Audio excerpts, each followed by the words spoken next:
Let's move on to another word here. We have the word to cram. This is another vocabulary word from chapter 5 of David Copperfield by Charles Dickens. And this verb to cram is an intermediate level vocabulary word. It's used when you try to put many things into a small space. That's a verb that means you try to put something big into something small, something too small. You can use it literally, physically, or you can use it abstractly. Let's try a couple of examples. Here's a situation. It was difficult to put 2 weeks of clothes into one bag. She had to use a lot of force. Mary had to use a lot of force. She crammed the bag with clothes. Too many clothes, small bag. She crammed the bag with clothes. Let's change a word. Instead of clothes, let's say books. She crammed a bag with books. She crammed a bag with books. What if we say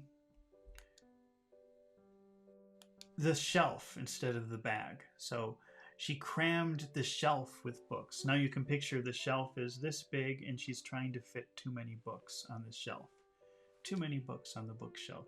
She crammed the shelf with books. Let's change another word. Let's say I. I crammed the shelf.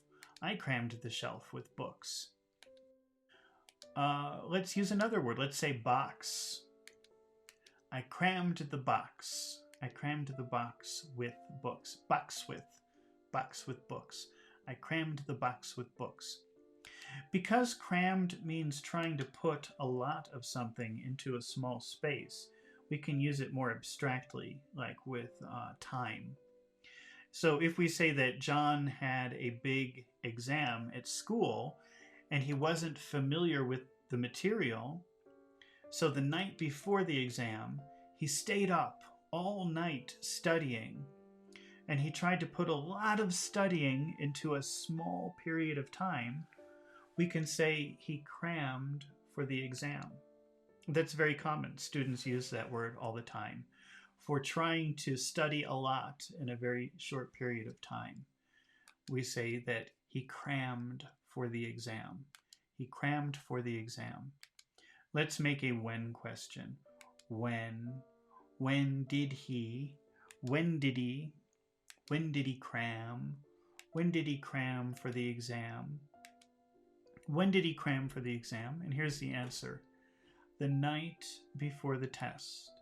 The night before the test. He crammed for the exam.